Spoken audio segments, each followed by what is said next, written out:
Bonjour à tous, bienvenue au Festival Atmosphère. Et donc, nous allons aborder dans cette heure et demie là, qui suit la question finalement que l'on a proposée aujourd'hui, qui est comment garder l'esprit libre. Comment les médias agissent-ils sur nos imaginaires? Donc, on va demander à nos trois intervenants un peu de planter le décor et puis d'essayer de répondre à cette question finalement. Quels sont les risques, mais aussi quelles sont les opportunités d'avoir finalement des médias indépendants qui contribuent aussi à forger nos imaginaires. Alors, ce qu'on avait envisagé, c'est un petit peu trois thématiques qu'on souhaitait aborder, c'est-à-dire se dire que les médias, eh bien, ils agissent ou pas sur la qualité, sur l'information de notre société. Et on le sait avec les nouvelles technologies de l'information et de la communication, eh bien, la surinformation peut également être problématique, c'est-à-dire qu'elle peut jouer sur notre clairvoyance, comment circuler dans cette masse d'informations.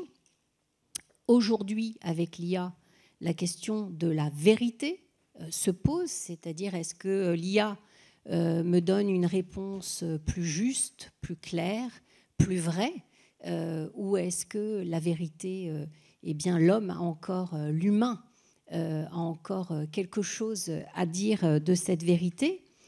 La deuxième thématique qui nous intéresse, c'est bien évidemment la dimension de désinformation, de propagande. Est-ce que la surveillance d'aujourd'hui est la même qu'il y a 20 ans, 30 ans, 40 ans? Sûrement pas. On le voit avec les affaires Snowden et avec Cambridge Analytica, qui ont été quand même deux éléments majeurs, marqueurs aussi de cette nouvelle forme de désinformation.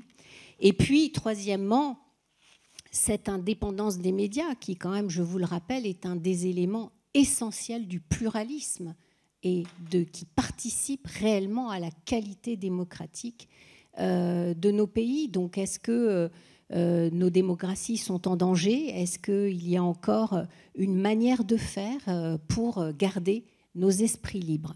Voilà le programme de cet après-midi. Alors, avec nous, pour essayer de répondre à ces questions et aussi de nous faire entrevoir des solutions positives, je crois que c'est véritablement l'esprit de ce festival Atmosphère, qui est bien sûr de comprendre, mais aussi de pouvoir savoir, eh bien, demain, qu'est-ce que je fais à mon niveau, moi, citoyen, individuellement ou collectivement. Avec nous, donc, Anne-Sophie Novelle, vous êtes déjà intervenue à plusieurs reprises au festival. Vous êtes journaliste, auteure indépendante, vous êtes spécialisée sur les questions écologiques. Vous êtes également réalisatrice. Vous avez réalisé le film, justement, Les médias, le monde et nous. Vous collaborez à plusieurs journaux, même à des grands journaux mainstream, si on peut dire, Le Monde, Le Nouvel Obs. Et vous êtes surtout auteur de nombreux ouvrages, Vivre la co-révolution, La vie chère, share de l'anglais share, sharing, partage, et bien évidemment, Mieux s'informer, je passe à l'acte. Alors, vos livres sont d'ailleurs à la librairie. Je vous informe que nos trois intervenants ont des ouvrages qui sont à la librairie. Il y aura une petite signature à l'issue de cette table ronde. Et donc, si ça vous intéresse, nous poursuivrons l'échange à la librairie. Pardon. Alors, avec nous, David Collomb. Vous êtes professeur d'histoire et chercheur à Sciences Po, spécialiste de la guerre de l'information et des médias. Et en préparant cette table ronde, vous me disiez que vous êtes maintenant impliqué dans la lutte contre la désinformation. Donc vous avez notamment été couronné il n'y a pas très longtemps pour le 17e prix de la Revue des Deux Mondes pour votre ouvrage « La guerre de l'information ». Les États à la conquête de nos esprits, qui est paru en septembre 2023 et qui est à la librairie.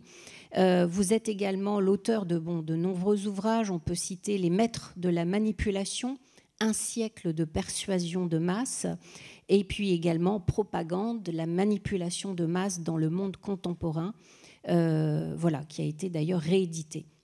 Et puis avec nous, donc Marc Ouniadi, professeur de philosophie morale, sociale et politique à l'Université catholique de Louvain. Je vous ai découvert, Marc, notamment parce que vous êtes également professeur associé à l'Institut Mines Télécom et vous collaborez avec la chaire de recherche Valeurs et données personnelles. Votre travail porte sur la confiance. Vous avez écrit également de nombreux ouvrages, dont Faire confiance à la confiance, le temps du post-humanisme, et plus récemment, et c'est ce qui va nous intéresser ici directement cet après-midi, le livre qui s'intitule « La Déclaration universelle des droits de l'esprit humain », et vous faites une proposition à ce sujet pour nous aider à garder justement l'esprit libre. Alors, j'ai envie déjà peut-être de vous poser une question publique. Pourquoi vous êtes là ? Et en fait, quelles sont les questions ? Est-ce qu'il y a des questions que vous vous posez en assistant cet après-midi à cette table ronde ? Qu'est-ce qui finalement a guidé votre choix de venir cet après-midi passer un moment avec nous sur ce sujet ? Est-ce qu'il y a des personnes qui souhaitent s'exprimer et partager avec nous votre questionnement? Oui, on va prendre 2-3 questions. On ne va pas répondre tout de suite aux questions, mais c'est plus pour savoir pourquoi vous êtes là. Madame ? Bonjour. Donc, en fait, le sujet m'intéresse évidemment. Et en fait, j'ai parmi beaucoup d'interrogations, l'interrogation sur quels médias on s'informe, parce qu'on va toujours vers les médias qui ont notre sensibilité. Donc, est-ce qu'on risque pas à un moment de lire ou d'écouter ce qui nous fait plaisir, quoi, en gros, et sans forcément remettre en question ces médias, parce qu'on n'a pas forcément envie non plus d'aller lire des médias, enfin pour ma part, d'extrême droite ou des choses comme ça, quoi. Donc on reste toujours un petit peu dans les mêmes registres et c'est peut-être dangereux aussi. Parfait. Merci. Alors attention parce qu'on entend, on vous entend, je ne sais pas si c'est Colline, mais on entend des gens parler peut-être en régie, on entend là sur scène. Ouais. Donc je vous le signale. Je continue à compter. Parce que voilà, c'est assez problématique. Je ne sais pas d'où ça vient. Voilà, là on n'entend plus. C'est bon. Merci madame. Est-ce qu'il y a d'autres questions ? Vous avez un questionnement que vous avez à ce stade envie de partager avec nous ? Pourquoi vous êtes venu ? Qu'est-ce qui vous interpelle dans ce sujet ? Est-ce qu'il y a une question ? Oui, monsieur ? Alors, pardon, madame, s'il vous plaît. Le micro.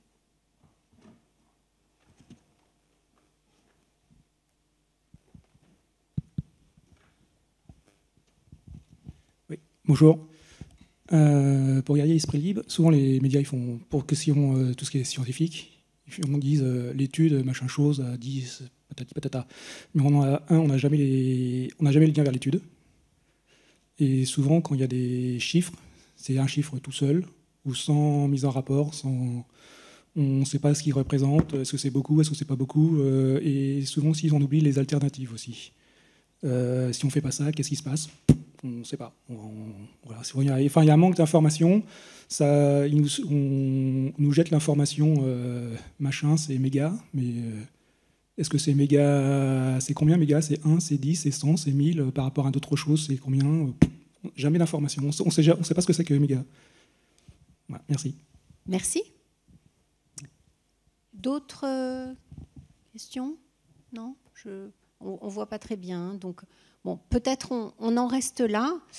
Vous aurez l'occasion, bien évidemment, de poser vos questions et d'adresser vos commentaires tout au long de la table ronde. Donc, je vais peut-être me tourner maintenant vers David Collomb. Peut-être j'ai envie de commencer par vous, en tant qu'historien. Hein? Est-ce que finalement cette question de propagande, est-ce que cette question de désinformation, ça n'a pas toujours existé dans l'histoire finalement? Et qu'est-ce qui en fait caractérise plus particulièrement notre époque par rapport à ce sujet? Merci, ça a toujours existé. Le sentiment que nous pouvons ressentir, éprouver d'être submergé d'informations a également toujours existé. Et en revanche, ce qui n'a pas toujours existé, c'est le sentiment que nous avons pu avoir et que nous avons encore d'avoir un esprit libre. Parce que la question de la table ronde est comment garder un esprit libre. Mais pour les individus qui sont mes objets d'étude, les manipulateurs de masse, un esprit libre n'existe pas. C'est une vue de l'esprit qui a été en quelque sorte le produit d'évolution intellectuelle à l'époque moderne, et ce que nous appelons le libre arbitre ne serait que le masque de certaines influences qui sont celles de notre famille, celles de l'école, celles de la télévision, aujourd'hui celles des réseaux sociaux. Et cette question mérite d'être considérée dans la mesure où nous sommes influençables et nous devons admettre que nous sommes influençables. On ne peut pas chercher à garder un esprit libre sans commencer par admettre que notre esprit ne l'est pas toujours. Ensuite, en matière de désinformation, rien sur le fond n'a changé. Ni la stratégie des acteurs, publics ou privés, ni les modes opératoires, les techniques. Ce qui a changé en revanche, c'est l'environnement informationnel dans lequel ces acteurs malveillants interviennent. Environnement informationnel qui s'est caractérisé par un rôle moindre accordé à ceux que l'on appelle les portiers de l'information, ceux dont la profession de scientifique, de journaliste, d'éditeur conduisait à une sélection de l'information portée à la connaissance du public.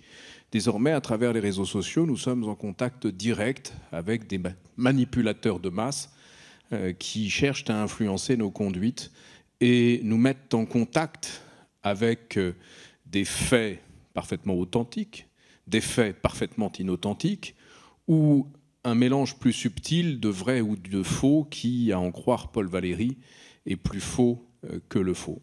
Ce qui change par conséquent, c'est notre régime de vérité, dans la mesure où le régime de vérité fondé sur l'administration de la preuve scientifique est aujourd'hui contesté, s'y substitue un régime de vérité qui repose sur l'administration de l'opinion que l'on a d'un sujet et non des faits.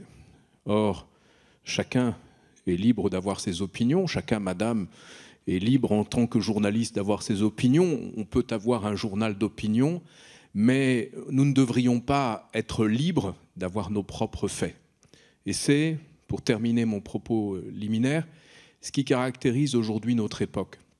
Au-delà du régime de vérité, c'est la vérité factuelle elle-même qui est menacée. Prenez la situation aux États-Unis aujourd'hui, le taux de chômage est le plus faible depuis 1945, mais quand vous posez la question aux Américains, en majorité, ils vous le disent qu'il est au contraire le plus élevé depuis des décennies.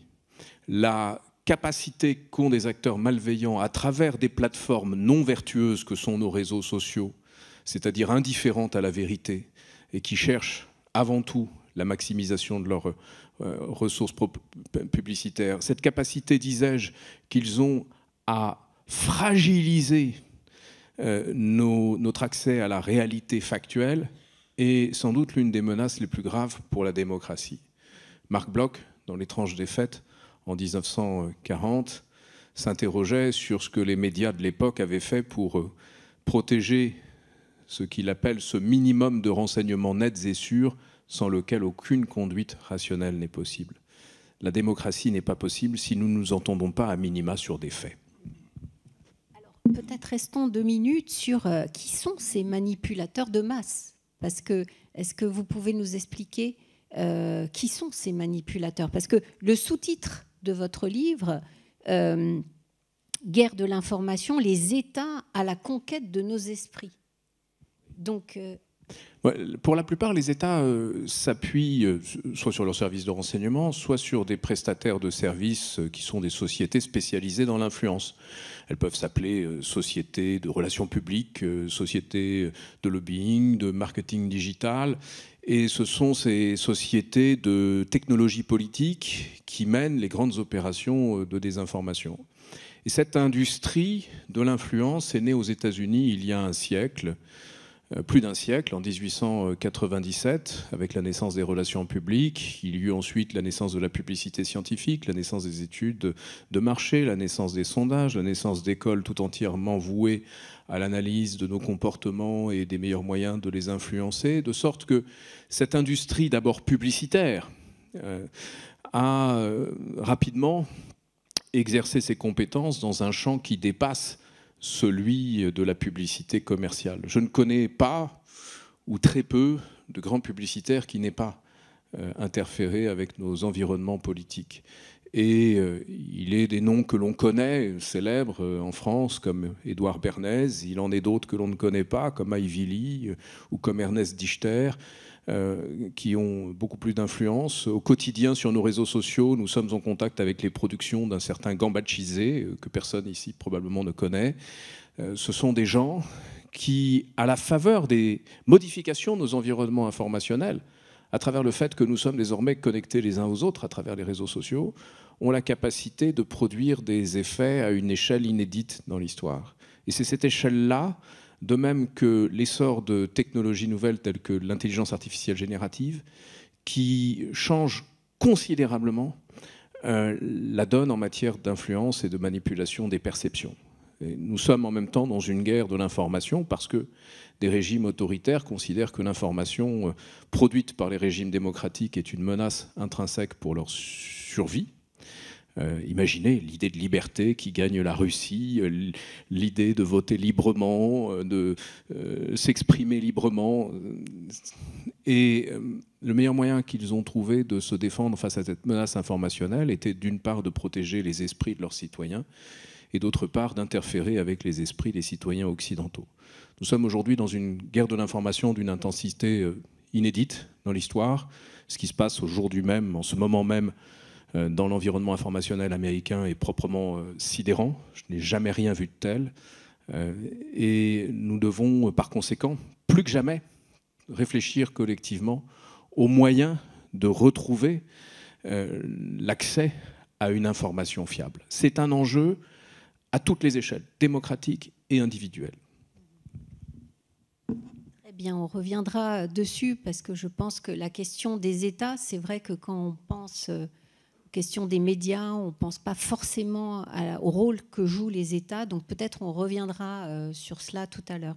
Alors j'ai envie de proposer à Anne-Sophie Novelle justement de nous porter un regard de diagnostic un peu de votre regard, c'est-à-dire vous en tant que journaliste indépendante, c'est un choix, c'est un choix professionnel, c'est un choix de vie, et vous avez fait un travail d'ailleurs remarquable de mapping, si je puis dire, de cartographie de l'ensemble des médias en France. Quel est le diagnostic que vous portez ? Est-ce que vous pensez, comme David, que la situation est vraiment extrêmement grave ? Et si oui, d'où cela vient-il ? Bonjour à toutes et à tous. Oui, moi je partage le même constat que David Collomb. Le fruit de mon enquête sur les médias qui a démarré il y a 10 ans, j'y suis allée avec des questions auxquelles j'ai trouvé des réponses, mais je suis ressortie avec encore plus de questions et la même inquiétude. Le film que j'ai produit se termine sur la santé démocratique de nos sociétés. Donc c'était une manière d'alerter sur, au-delà de la défiance qui existe à l'égard de la presse et des journalistes, se passe quelque chose qui nous dépasse et qui nous empêche aujourd'hui d'arriver à faire société. On n'a plus le même socle commun de connaissances, ce fameux socle qui nous permettrait d'avoir des éléments factuels autour desquels nous mettre d'accord, n'existe même plus. Et c'est pour ça qu'on parle d'ère de la post-vérité. Voilà, et moi je commençais juste avec une question qui était pourquoi je trouve ça difficile, jeune femme que je suis, sans avoir fait d'école de journalisme, mais ayant compris en tant qu'économiste que les questions écologiques devaient se placer en haut de la hiérarchie de l'information. Donc je suis allée en disant pourquoi c'est si compliqué de le faire. Et j'ai dû décortiquer la fabrique informationnelle. Donc m'intéresser à la défiance que les gens ressentent vis-à-vis des journalistes, expliquer ce qui s'était passé dans notre profession, parce que la fabrique informationnelle, comme le monde hospitalier, comme le monde de l'éducation, a subi un certain nombre de restructurations qui rendent difficile. On est un peu des journalistes Shiva à être un peu sur tous les fronts, à être pris aussi et dépassés par les algorithmes, par les GAFAM, hein, Google, Amazon, Facebook. Voilà. Maintenant, l'IA arrive, tu l'as évoqué, Karine. Mais du coup, on accuse les messagers sans comprendre que ça prend place dans un système beaucoup plus important. Et puis là-dessus, on rajoute en effet des éléments on va dire plus financiers, liés en effet à des stratégies d'influence qui sont dénoncées en France. Donc on dit, il y a 80% de la presse écrite possédée par quelques milliardaires, mais au-delà de ça, il faut aller creuser aussi sur ce que ça signifie réellement. Donc j'ai essayé de décortiquer ça.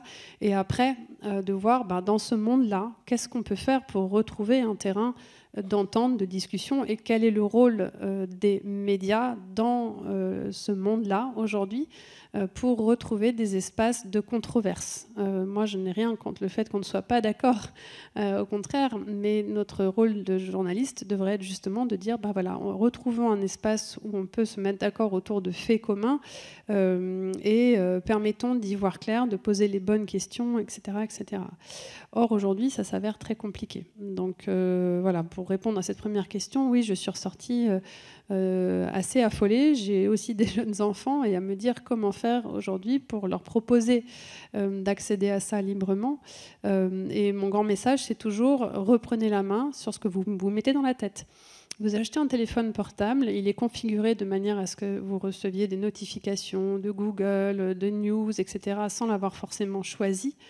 Et du coup, vous êtes de fait orienté. Vous allez sur tel ou tel réseau social. Le fait de passer, même sans liker, un peu de temps sur une vidéo fait qu'on va vous abreuver du même type de vidéo. Et du coup, et on est comme ça, côte à côte, dans des bulles informationnelles et un peu impuissant par rapport à ça. Les bouches médiatiques se sont vraiment multipliées de manière considérable et on sous-estime l'effet que ça a.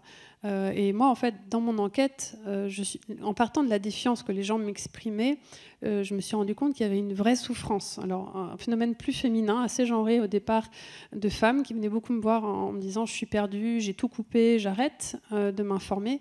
Et puis après, il y avait ceux qui s'informaient beaucoup, mais qui n'arrivaient plus à croire vraiment. Voilà. Donc c'est pour ça qu'au bout d'un moment, j'ai aussi choisi, dans le cadre de mon travail, de faire une allégorie avec notre rapport à l'alimentation, où je disais, en fait, on a ceux qui s'informent beaucoup, mais qui sont dans la peur de passer à côté de quelque chose. Donc c'est l'infobésité, on en parle beaucoup.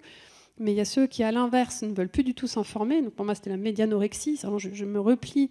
Et après, il y a ceux qui tentent quand bien même de s'informer, mais qui ne savent plus vraiment qui croire ou comment faire. Et donc là, c'est la crise de foi.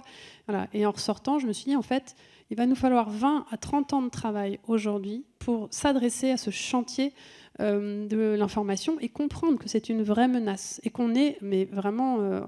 ça crée des problèmes de santé mentale, mais au-delà de ça, de fonctionnement même de nos sociétés.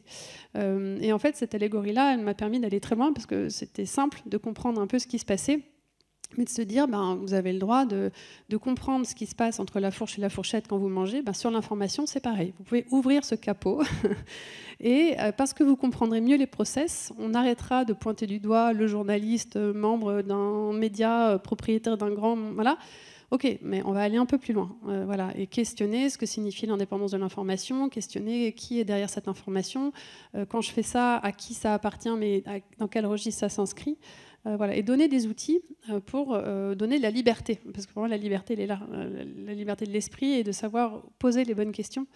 Parce que les réponses changeront en permanence. Donc c'est plutôt une capacité à questionner ce monde, à questionner les filtres qui nous arrivent et à retrouver des espaces où on peut... Et donc moi, depuis 10 ans, je vais m'arrêter là pour laisser la parole, mais en tant que journaliste, ce que j'essaye de faire, c'est que j'ai créé des outils pédagogiques dont je pourrais parler tout à l'heure, mais j'essaye aussi de questionner la posture du journaliste dans le monde d'aujourd'hui. Je crois que mon passé de chercheuse me rattrape aussi à dire, je ne peux pas aller faire la guerre sur tous les réseaux sociaux. Je m'investis dans plein de collectifs et d'associations pour essayer de changer les choses dans la profession.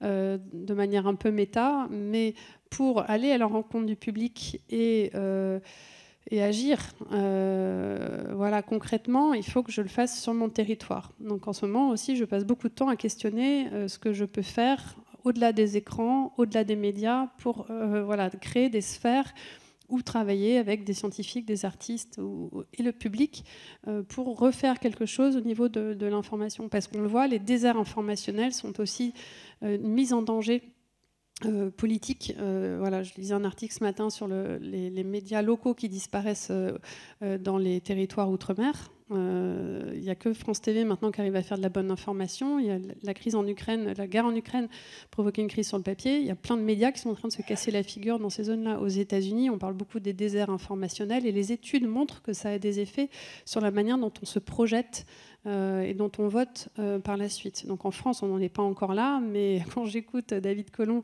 historien qui peut aussi questionner ce qui va se passer plus tard, on sait forcément que si on ne fait pas attention à ça, on va se mettre en danger. Donc il y a vraiment beaucoup de choses à faire et c'est, voilà, c'est comme je disais, un énorme chantier auquel il faut s'atteler. Merci. On voit à travers vos deux interventions qu'il y a des choses qui étaient déjà à l'œuvre de tout temps, et il y a des choses qui sont quand même plus particulières et spécifiques à notre ère numérique. Donc je me tourne vers Marc Ounadi pour finalement poser la question de en quoi finalement notre ère numérique, elle agit plus particulièrement sur nos libertés. Parce qu'il y a quand même quelque chose à destination, je crois, des futures générations qui sont nées là-dedans, peut-être pas comme les anciennes générations, mais voilà, comment ce numérique agit finalement sur nos esprits, qu'est-ce qui caractérise d'un point de vue philosophique? Qu'est-ce que vous pouvez en dire? Oui, merci beaucoup. Bonjour à toutes et à tous d'abord. Effectivement, moi je pense que ce qui vient d'être dit des médias, dans cette bataille des médias, en fait, soit bataille pour la vérité, soit bataille pour une réappropriation des médias, en quelque sorte, s'inscrit en réalité dans un champ de bataille beaucoup plus large, qui est celui de l'esprit, en fait. C'est ça, c'est l'esprit, le terrain de bataille du numérique, et pas seulement des médias, mais du numérique en général, tel que aujourd'hui, le numérique s'impose en quelque sorte à nous et manifeste jour après jour son emprise sur notre vie sociale, puisqu'il y a très peu d'actions en fait, que nous pouvons faire dans le champ social sans passer par le numérique. Le numérique est devenu une espèce de porte obligée, de médiation obligée au monde. Et donc, au fond, la question, c'est de savoir, en tout cas c'est la question qui m'a mobilisé depuis maintenant longtemps, ce que le numérique fait à l'esprit. C'est-à-dire, qu'est-ce que ça fait à l'esprit de baigner sans arrêt dans un univers de données? Parce qu'en réalité, quand on est dans le monde du numérique, quand on entre dans le monde numérique, quand on a une interaction avec nos téléphones et les applications, etc., en fait, on baigne dans un univers de données. Et en fait, c'est tout à fait fondamental dans le sens où c'est une chose qui est trop rarement soulignée, mais le numérique, si vous voulez, le paradigme intellectuel, je dirais, et scientifique, sur lequel repose le numérique entièrement, dans son entièreté, c'est le paradigme cybernétique. Le paradigme cybernétique, c'est quoi? Vous le savez sans doute, mais je le rappelle, la cybernétique est donc une science qui est née pendant la Deuxième Guerre mondiale et qui, au fond, si vous voulez, considère tout système, vivant ou pas, c'est-à-dire les humains, les machines, les animaux, les végétaux, etc., tout système comme un système d'information. Alors, système d'information, ça veut dire quoi? C'est une conception non sémantique de l'information, si vous voulez, peu importe l'information qui est véhiculée, l'essentiel c'est qu'il y a un input, voilà une information est un input qui est traité par un système nerveux, si vous voulez, chez l'homme, ou système chimique, ou enfin, peu importe, et qui donne lieu à un output. Une action qui est déclenchée par cet input, d'accord ? Avec des phénomènes, c'est la grande trouvaille de la cybernétique, de feedback, ce qu'on appelle la rétroaction, c'est-à-dire qu'une fois qu'on a un output, on peut corriger in vivo, si vous voulez, pendant que l'action se déroule, on peut corriger. Par exemple, si vous roulez en voiture et que vous sentez que vous êtes trop déporté sur la gauche en tournant, ben vous corrigez, vous réagissez. Voilà, ça c'est typiquement une action cybernétique. Bon, et, donc le numérique fonctionne comme ça, entièrement sur ce paradigme-là. Ça veut dire que le numérique s'adresse à nous comme à des êtres cybernétiques. Ça veut dire que le numérique fait de nous, à chaque interaction que nous avons, fait de nous des opérateurs cybernétiques. C'est-à-dire, ce qu'ils veulent, c'est nous envoyer des inputs pour nous, pour que nous réagissions d'une certaine manière. Et sans développer tout ça, mais je dirais l'essentiel de ce qui constitue au fond le problème éthique et politique, j'y reviendrai tout de suite, du numérique, c'est que, en fait, comment s'adresse à nous le numérique? Comment le numérique s'adresse-t-il à nous? Alors je viens de dire, il s'adresse à nous comme un être cybernétique. Mais l'essentiel dans cette communication d'informations, dans cet échange d'informations, c'est qu'il s'adresse à nous comme à des êtres libidinaux. Libidinaux, ça veut dire il s'adresse à notre capacité de satisfaction, de recherche de satisfaction immédiate, de recherche de commodité d'une manière générale, parce qu'il ne faut pas négliger le fait évidemment que ces petits appareils dont nous sommes maintenant, enfin qui sont nos extensions bientôt, sont extrêmement pratiques. Donc ils ont quelque chose d'extraordinairement satisfaisant. Il ne faut jamais sous-estimer, si vous voulez, la part de facilité, de commodité, de satisfaction qu'ils apportent. Mais justement, le numérique sait exploiter cette comment dirais-je, appétence en fait pour la satisfaction immédiate, pour le plaisir, etc. Il sait s'adresser à nous comme ça. Et il exploite ceci.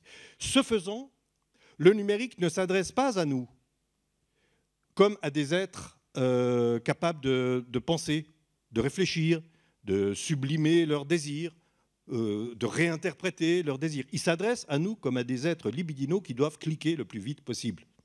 Voilà. Alors, il y a des exemples emblématiques de ça, on les connaît tous. Quand on nous met dernière place à ce prix, n'est-ce pas? C'est bidon. Sauf qu'on n'est jamais tout à fait sûr que c'est bidon. Alors on se dit, bah oui, je ne vais pas attendre 10 minutes parce qu'il y aura... Voilà. Il s'adresse à nous comme à des êtres libidinaux. Et c'est vrai, en fait, sur toute la surface de notre expérience. Et ça rejoint tout à fait, alors je reviens aux médias, ça revient tout à fait ce que disait Madame dans sa question tout à l'heure. Elle disait, j'ai noté la formule parce qu'elle me semblait très heureuse, que nous nous adressons toujours à des médias qui ont notre sensibilité. Ben oui, c'est libidinal. En quelque sorte. C'est-à-dire qu'on ne cherche plus la vérité, on cherche ce qui fait plaisir. D'où les bulles cognitives, d'où cette fragmentation incroyable, ou cette polarisation, par exemple, aux États-Unis, c'est-à-dire où la vérité n'a absolument plus aucun intérêt. Ce qui m'intéresse, moi, c'est d'avoir du sucre pour mon cerveau, en quelque sorte, c'est-à-dire une information qui me fait plaisir. Et encore une fois, le numérique, pas seulement les médias, c'est pour ça que j'alerte sur cette bataille de l'esprit humain. Le numérique sait s'adresser, parce qu'il a en quelque sorte la possibilité technique désormais de s'adresser à nous comme à des êtres libidinaux. Et je termine sur la démocratie.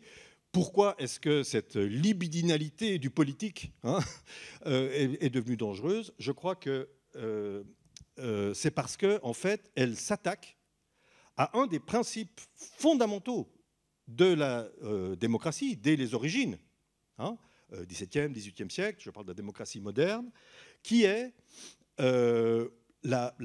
donc une des valeurs fondamentales de la démocratie, c'est au fond la disposition de chaque individu à coopérer à la vérité ou à trouver la vérité. La recherche coopérative de la vérité. C'est le principe démocratique fondamental, c'est-à-dire qu'en l'absence d'un accès direct d'un individu à la vérité, personne ne dispose de la vérité, ne détient la vérité, n'a accès direct à la vérité, eh bien on s'entend.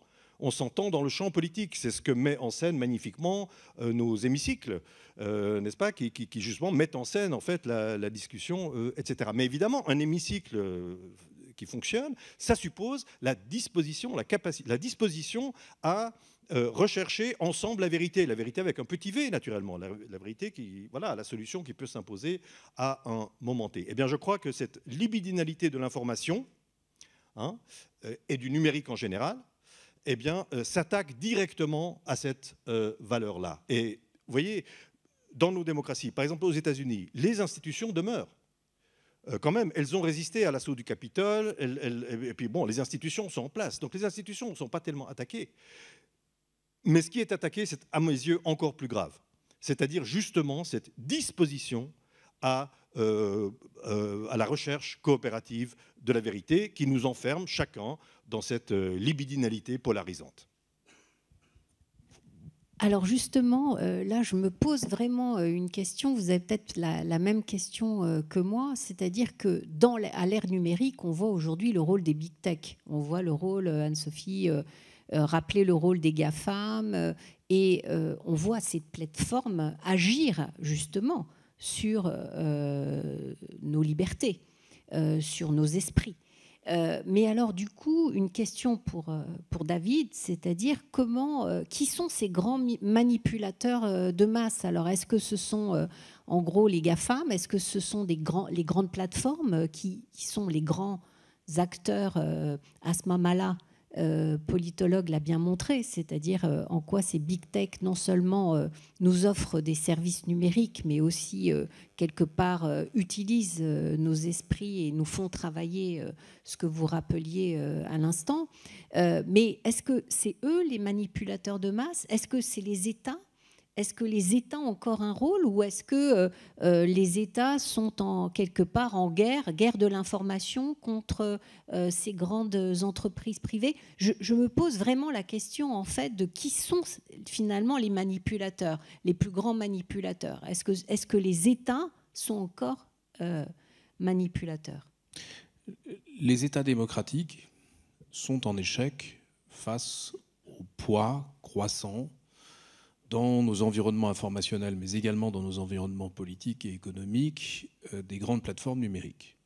Qu'il s'agisse des plateformes américaines, ou qu'il s'agisse d'une plateforme chinoise comme TikTok, ou qu'il s'agisse encore des IA génératives. La dernière illustration en date de cet échec des États, c'est le veto posé par le gouverneur de Californie à la seule loi qui aurait pu, dans l'immédiat, limiter la pollution croissante de nos environnements informationnels par des IA génératives non fiables, c'est-à-dire l'obligation qui eût été faite, enfin qui était faite, prévue par la loi, pour ces plateformes de consacrer une part de leurs revenus à des dispositifs de sécurité, pour s'assurer précisément que les réponses restituées par ces perroquets stochastiques que sont les IA génératives soient conformes à la réalité factuelle, ce qui, spoiler alert, n'est pas le cas aujourd'hui.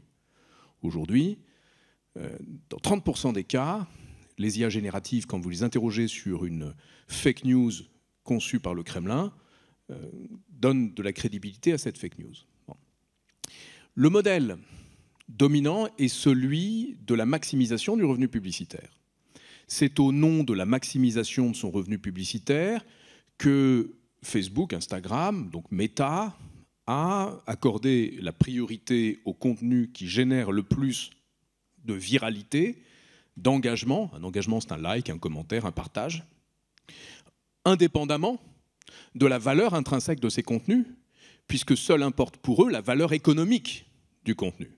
De sorte que mécaniquement, le faux l'emporte sur le vrai, la désinformation génère des revenus considérables. Le modèle économique de plateformes comme les plateformes de Meta, c'est celui de courtier en contenus viraux, indépendamment de toute qualité de ces contenus. Il y a d'autres modèles encore plus inquiétants. Il y a le modèle TikTok.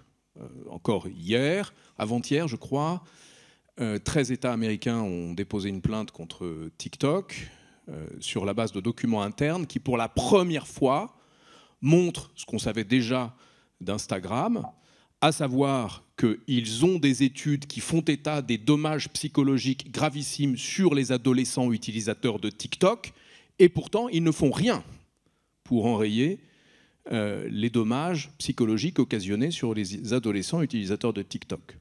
Mais là, la raison pour laquelle ils ne font rien est probablement une raison de maximisation d'un revenu publicitaire. Mais étant donné que TikTok est une plateforme subordonnée au Parti communiste chinois, qui se garde bien de la proposer à ses propres citoyens, qui ont un équivalent intègre sur ce plan-là, qui est douilline, où vous n'êtes pas exposé à la pornographie, vous n'êtes pas exposé à la violence, vous n'êtes pas exposé à des manipulations de l'information, à des hashtags antisémites, vous n'êtes pas rendu accro au point de ne plus dormir parce que vous voulez scroller des vidéos comme ces malheureux adolescents américains par dizaines de millions qui sont aujourd'hui privés de sommeil par cette plateforme. Et puis il y a le cas extrême de Musk. Souvenez-vous les rires de certains journalistes français. Mais il est fou, il est déraisonnable, 44 milliards de dollars pour une plateforme qui compte 300 millions d'utilisateurs, ça n'a pas de sens. Le sens n'était pas un sens économique. Le sens était un sens politique. Il s'agissait pour lui de capturer le creuset de nos démocraties. Parce que qu'est-ce que Twitter? C'est l'espace public, au sens habermasien du terme, l'endroit où s'exprime la critique à l'encontre du pouvoir politique en place, le lieu où l'expert échange avec le journaliste et avec le décideur, le lieu où s'exerce l'influence. Certes, c'est peu d'utilisateurs, mais la qualité de la plupart de ces utilisateurs fait de X-Twitter un nœud aujourd'hui de nos espaces informationnels démocratiques. Et on voit ce qui a été fait de X-Twitter par cet acteur malveillant.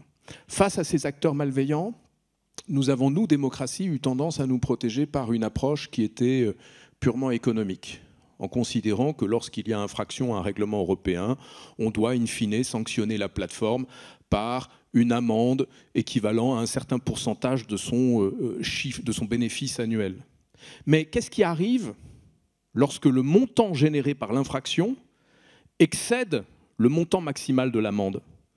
Eh bien, dans ce cas-là, et c'est le cas actuel, l'agent économique rationnel qu'est le propriétaire de la plateforme enfreint la loi parce qu'il en va de son intérêt et économique et politique. Nous devons donc, pour restaurer de l'intégrité dans nos espaces informationnels numériques, entreprendre une autre démarche.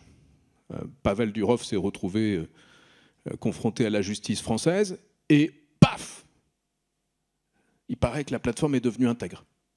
Bon, confronté à la justice, à des gendarmes, à des policiers.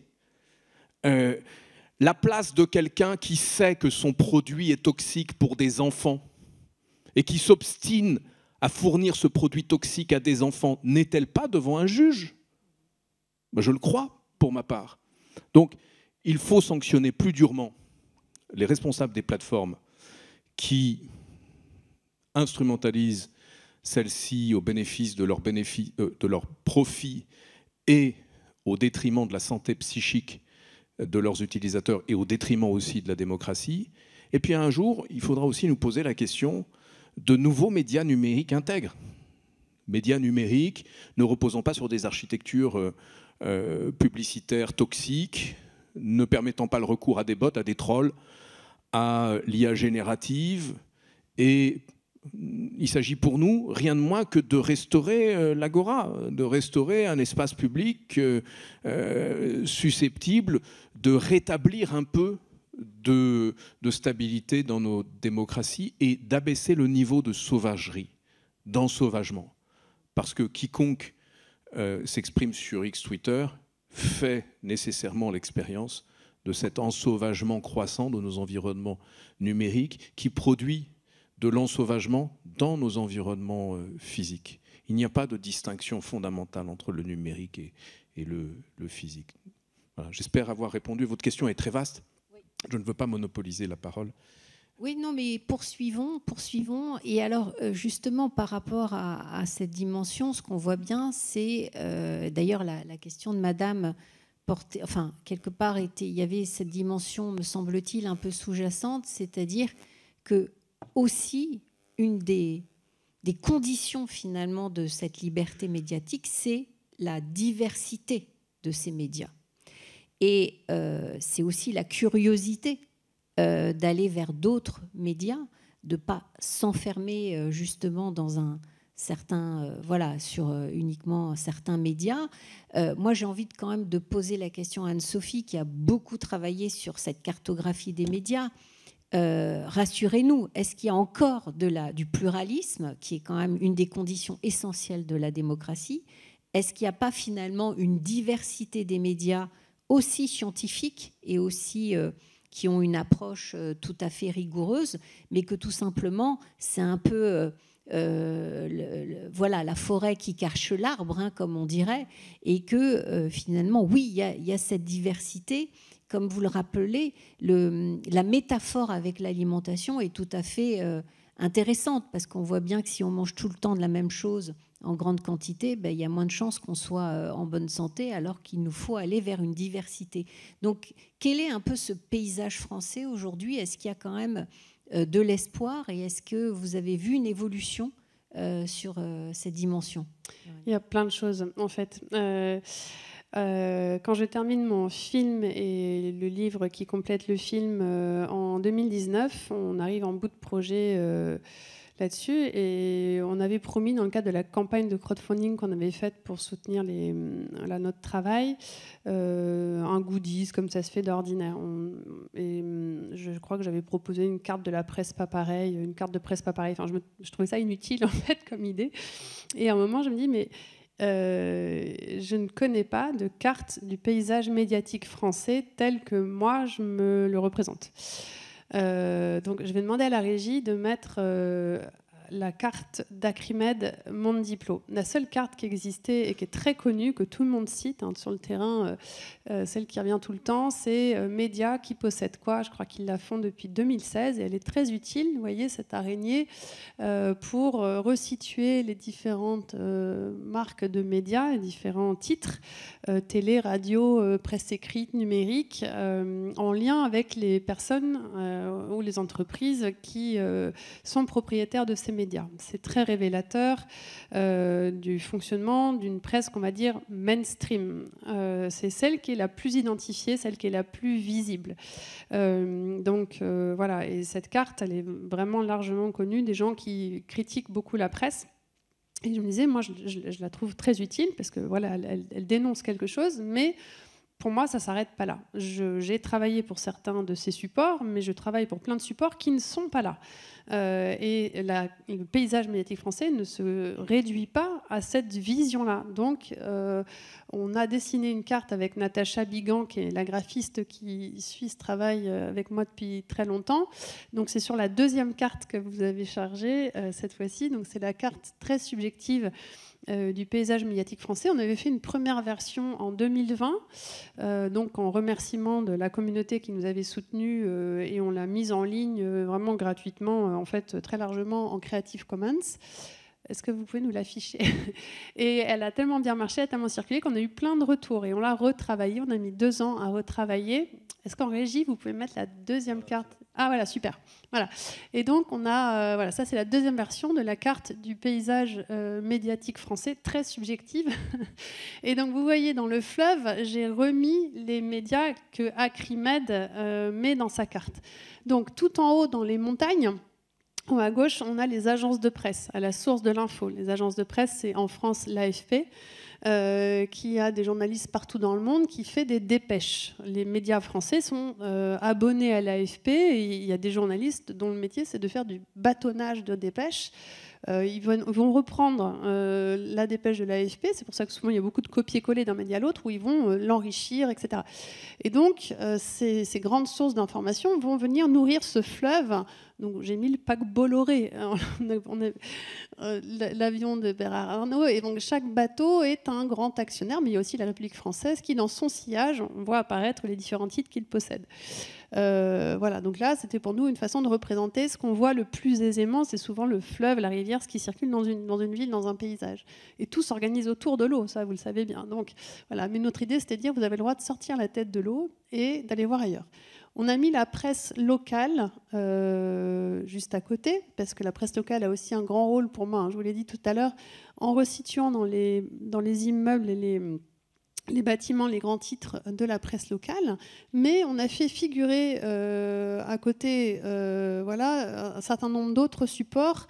Alors, moi, étant spécialisée sur les questions écologiques, tout à gauche ici de la carte, vous avez la montagne de la presse alternative et à côté, dans les yourtes, la presse locale alternative.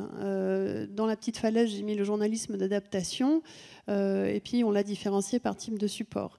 On a fait figurer des collectifs journalistes, on a fait figurer tous ceux qui s'attellent à faire du fact-checking, parce qu'aujourd'hui, il faut savoir que ce n'était pas évident dans notre métier que d'aller vérifier le nombre de conneries qui circulent en ligne. Donc, il faut le dire aussi simplement que ça. L'AFP, ça avait fait un gros débat en interne avant qu'il lance AFP Factuel pour justement s'atteler à aller démanteler les fausses informations et aider les gens à y voir clair dans ce monde de désinformation.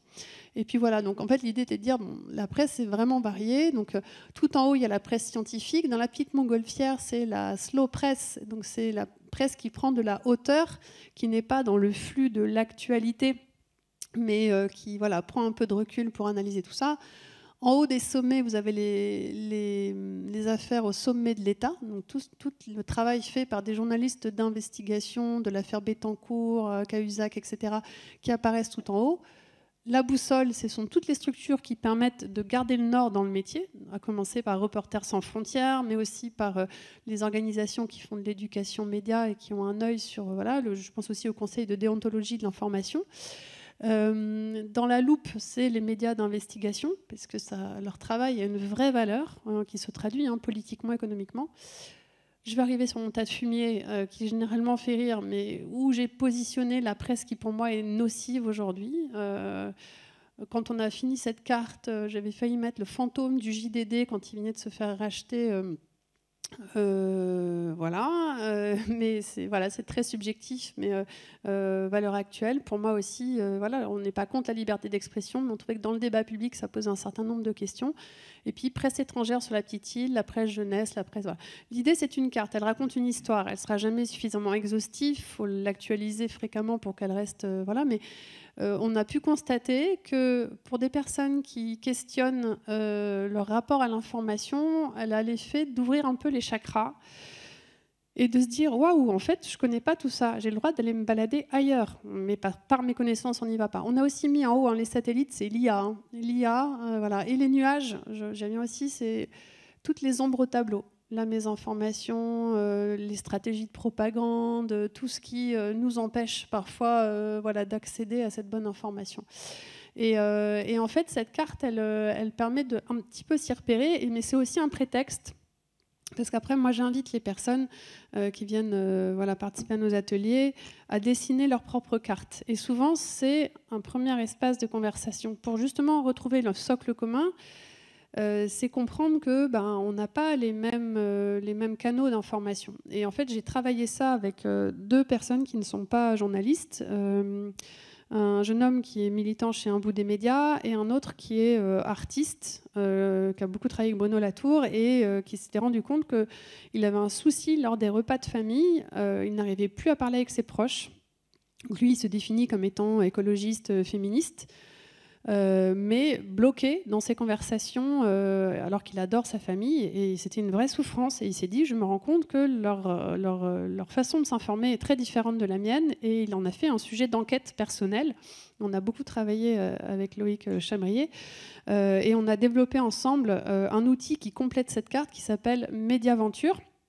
Pendant un an et demi tous les trois, on a mis en place en fait pas une fresque comme ça se fait beaucoup, vous savez, la fresque du climat, on ne voulait pas faire ce format-là, mais on a créé la Mediaventure. Ce sont des cartes que l'on peut faire en groupe et c'est un kit de conversation et les participantes peuvent du coup être pris par la main et on va les aider à décortiquer voilà, leur rapport à l'information. Donc la première étape est justement de dessiner votre consommation d'informations et on utilise les outils de la permaculture. On dit voilà, qu'est-ce que vous allez consulter plusieurs fois par jour, une fois par semaine, ou alors une fois par mois, ou une fois par an. Enfin, qu'est-ce que vous ne consultez pas du tout? Et puis après, on les fait discuter à partir de ça.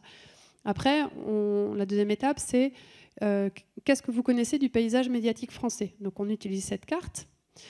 Ensuite, on interroge sur la connaissance de la fabrique informationnelle. Donc on interroge sur est-ce que vous savez ce que c'est qu'un journaliste ? Est-ce que vous savez qu'il y a plein de façons différentes de faire du journalisme ? Est-ce qu'on peut avoir une carte de presse sans être vraiment journaliste ? On peut être journaliste sans avoir une carte de presse. Et vous êtes aussi dans les médias sociaux, ce sont aussi une fabrique d'information, la publicité aussi, tout ça émet des signaux. Et après, on rentre dans tout ce qui est obstacle, donc les stratégies de propagande, le greenwashing, la manipulation de l'information, et on explique qu'il y a des choses qui sont très travaillées, et ça, beaucoup de personnes ne le savent pas. Et moi, sur l'écologie, je sais à quel point ça nous avait prendre du retard sur certains sujets. Exxon ou Total qui ont caché la vérité, qui ont organisé des faux débats, les marchands de doute. Aujourd'hui, c'est documenté par les historiens des sciences, donc on a beaucoup de matière pour alimenter ça. Et enfin, dernière étape de la médiaventure, c'est aussi faire réfléchir au biais cognitif. Donc, c'est-à-dire, qu'est-ce qui fait qu'en fonction de notre culture ou autre, on va aller chercher parfois une information qui va nous conforter dans nos propres croyances. Et qu'est-ce qui fait que c'est très difficile d'aller aussi débattre avec des personnes qui sont convaincues d'avoir raison dans des choses qui sont fausses. Et pourquoi, des fois, c'est même pas par la raison qu'on peut aller leur prouver qu'ils ont tort et qu'il faut... Voilà. Et enfin, dernière étape de la médiaventure, c'est dire, réfléchissez maintenant, après avoir fait tout ce petit chemin, à... Voilà, c'est quoi une bonne information pour vous ? Quelle est la bonne manière d'y accéder ? Alors moi, j'ai des gens qui viennent me voir en disant « je ne supporte pas la vidéo » ou « moi, c'est vraiment le podcast qui me plaît » ou d'autres « j'aime bien lire, mais plutôt comme ci, comme ça. J'ai pas d'argent, qu'est-ce que je fais ?»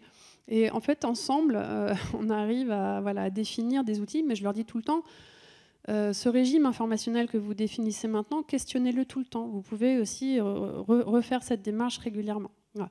Donc, je ne suis pas sûre que ça change la face du monde, mais ces ateliers sont... J'avais l'impression de prêcher dans le désert en 2019. Aujourd'hui, il y a beaucoup de choses qui se sont passées. Il y a surtout des collectifs de citoyens qui s'emparent de ces sujets. Alors, dans le monde de l'écologie, il y a Quota Climat, Plus de Climat dans les médias qui commencent à questionner la manière dont nous, journalistes, on fait notre métier pour parler de ces questions. Mais là, cette semaine, a été lancée une chouette initiative poussée par des organisations du monde de l'économie sociale et solidaire qui ont monté une initiative qui s'appelle COP Média et qui vous permet à vous, citoyens, citoyennes, de devenir sociétaire d'une coopérative qui va aider la presse indépendante. On avait déjà le fonds pour une presse libre. Enfin, il y a des choses qui se développent. Et là-dessus, ce qui est important de dire, parce qu'on en parlait tout à l'heure, c'est la valeur économique que les GAFAM accordent à votre temps d'attention qui vous kidnappe et qui vous enferme. En fait, vous avez le droit de dire moi, je ne veux pas donner ce temps-là parce qu'il est précieux et me faire avoir. En fait, la bonne information, elle a une valeur, c'est le coût que nous mettons à bien la fabriquer. Et c'est parce que vous allez nous aider et que vous allez accorder un peu, ça peut être 5, 10 euros par mois, mais ça va nous permettre, nous, de gagner en indépendance et avec vous, de rentrer dans un espace de confiance qui nous permettra de rebâtir les choses un peu différemment. Et là où moi, j'attends l'État, le gouvernement, c'est qu'on a un cadre aujourd'hui en France qui est un peu daté et qu'il faudrait encadrer et soutenir la presse un peu différemment. Donc je sais qu'il y a des choses qui sont réfléchies. On a eu les états généraux de l'information, mais c'est un travail un peu plus institutionnel et au long cours. Et là aussi, on a des organisations qui se battent pour ça. Mais voilà, donc tout ça pour dire qu'on peut agir, vous en tant que citoyen et nous en tant que journalistes, et qu'il faut créer ces espaces d'échange. Très bien, merci, c'est passionnant. Alors justement, ça m'amène très naturellement à poser la question à Marc de cette question finalement des conditions de la confiance. Anne-Sophie vient de l'évoquer, c'est comment regagner confiance à la fois à titre individuel, mais aussi à la fois à titre collectif. Et il me semble que cette question de la valeur confiance, c'est une question que vous avez beaucoup travaillé, beaucoup creusé. Et vous êtes arrivé à cette proposition qui est d'une déclaration universelle des droits de l'esprit humain. Donc, quelle serait cette proposition ? Bien, écoutez, je vais aller à l'essentiel de ça. Si vous voulez, le constat, c'est celui que je faisais tout à l'heure, c'est qu'au fond, notre esprit, à travers les médias et le numérique en général, est baigné dans un univers de données. Voilà. Ce qui menace, par conséquent, c'est un devenir cybernétique de l'esprit humain. D'accord ? Qu'on devienne véritablement, comme je l'ai dit, un opérateur cybernétique. C'est un danger pour l'esprit humain. Je vais partir d'une métaphore rapide. C'est ce que j'appelle le modèle du streaming. On connaît tous les plateformes de streaming, Netflix, Spotify, etc., qui distribuent des biens culturels. Eh bien, vous voyez, dans ce modèle qui est parfaitement cybernétique, entièrement, intégralement cybernétique, qu'est-ce qui se passe? En fait, les individus sont parfaitement individualisés, c'est-à-dire qu'on les respecte dans leur goût, dans leurs préférences, on les suit, on les anticipe même parfois, etc. Et le système est parfaitement capable de délivrer ce que l'utilisateur souhaite et ce qui fait plaisir à l'utilisateur. C'est donc une espèce de cybernétique libidinale, comme est le numérique en général. On a là l'image, en fait, d'une société assez paradoxale, d'individus parfaitement isolés, parfaitement individualisés dans leurs particularités, comme disait Marx, l'individu dans sa particularité, et qui ne sont intégrés que par le système technique. C'est-à-dire qu'ils ne partagent rien d'autre que d'être sur la même plateforme et par conséquent d'avoir fait le même acte de consommation qui consiste à acheter un abonnement sur cette plateforme. C'est la seule chose qu'il leur est demandé de partager. Bon. Eh bien, je prends ça, si vous voulez, cette affaire très au sérieux. Et pourquoi? Parce que je pense que ça pourrait être, au fond, la métaphore, la vision en petit, si vous voulez, de ce que pourrait être la société de demain en grand. Moi, ce qui m'inquiète dans ce modèle cybernétique, dans ce modèle du streaming, qui est cybernétique, mais dans ce modèle de streaming, ce qui m'inquiète, c'est que, vous voyez, on peut accomplir ça dans le parfait respect des droits individuels. C'est-à-dire que ce modèle du streaming fonctionne absolument avec ce que j'appelle par ailleurs la petite éthique, qui est l'éthique en fait des droits de l'homme, qui est notre éthique, qui est notre architecture éthique en fait. Respecter les individus dans leur autonomie, pas de discrimination, etc. etc. Tout le catalogue des droits et libertés individuelles. Vous voyez ? Donc ça veut dire que notre société, si on extrapole un peu évidemment, notre société pourrait devenir parfaitement cybernétique, c'est-à-dire être pris dans cet échange permanent de données, hein, et parfaitement respecter les droits de l'homme. C'est la raison pour laquelle je pense que, en fait, aujourd'hui, cette éthique des droits de l'homme, cette éthique libérale des droits de l'homme ne suffit simplement plus pour affronter les défis auxquels nous confronte le numérique. Si je considère que le numérique est une technologie de l'esprit, alors la conclusion qui s'en tire, c'est que ce qu'il faut protéger, c'est l'esprit, et pas les droits individuels. Ça ne veut pas dire qu'il ne faut pas protéger les droits individuels, naturellement. Il ne faut pas les balancer, ce n'est pas du tout ce que je veux dire. Ce que je veux dire, c'est que les droits individuels ne sont pas le levier adéquat pour lutter contre le devenir cybernétique de l'esprit. Pour vous en donner un exemple concret, l'Union européenne, dans son inflation invraisemblable de textes régulant le numérique, un domaine que je connais bien, ne s'en tient qu'à, si vous voulez, ne s'en tient qu'aux droits et libertés individuelles, il ne peut pas faire autrement, et en plus aux droits et libertés individuelles en tant que nous sommes des utilisateurs du numérique. C'est-à-dire qu'il ne défend le citoyen européen dans ses textes qu'en tant qu'il est utilisateur du numérique, numérique lui-même étant considéré par l'Europe comme un facteur essentiel pour créer le marché unique. C'est ça le cadre normatif de l'Union européenne. D'accord ? Alors, je ne dis pas que ce n'est pas important, je ne dis pas qu'il ne faut pas défendre ces droits, je dis que c'est juste pas à la hauteur de l'enjeu. L'enjeu, c'est le devenir cybernétique de l'esprit. D'où ma proposition, qui est de déclarer l'esprit humain, patrimoine commun de l'humanité, comme on l'a fait pour les fonds marins.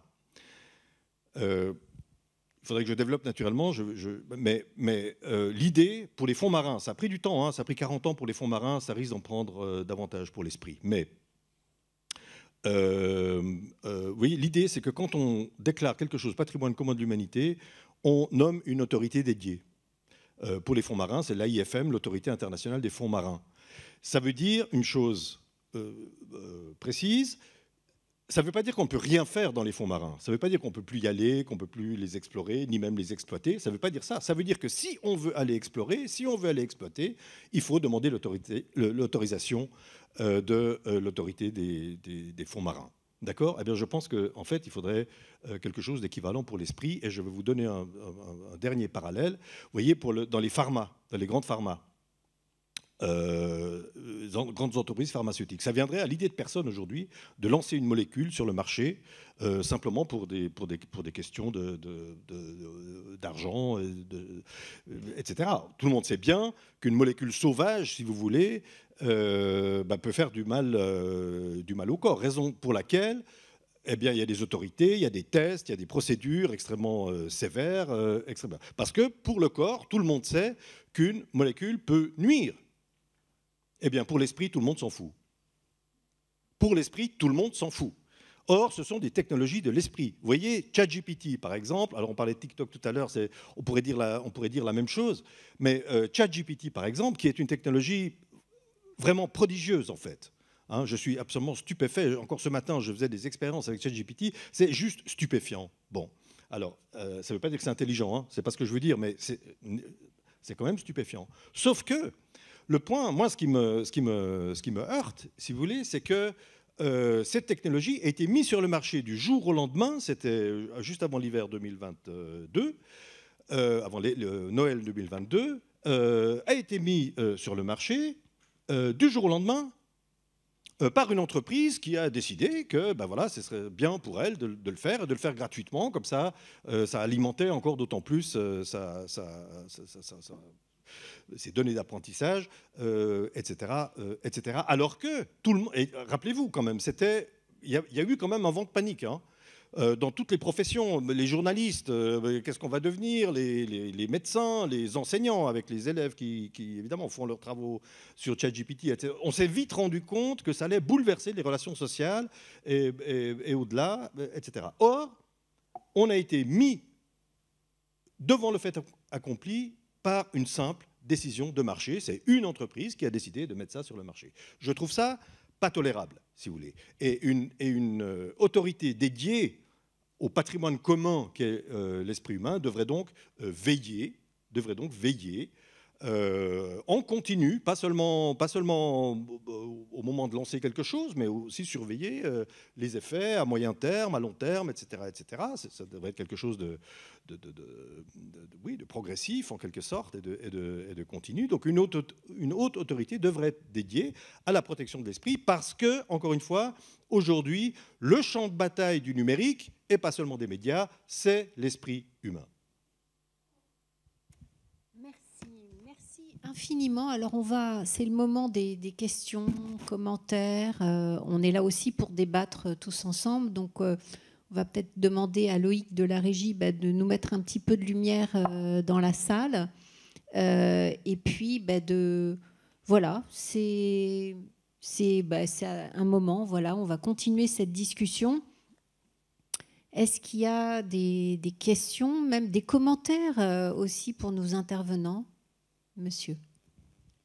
Oui, bonjour. Une question à Monsieur Collomb. Vous avez évoqué la situation assez sidérante au niveau de l'information par rapport aux États-Unis. Actuellement, j'imagine que vous faisiez référence à ce qui se passe vis-à-vis de l'élection présidentielle.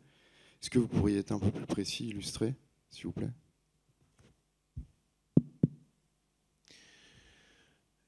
Les États-Unis sont l'objet, depuis une dizaine d'années, d'une campagne de la part de régimes autoritaires qui se sentent menacés par les États-Unis, laquelle campagne vise à fragiliser les États-Unis et faire s'effondrer la démocratie de l'intérieur.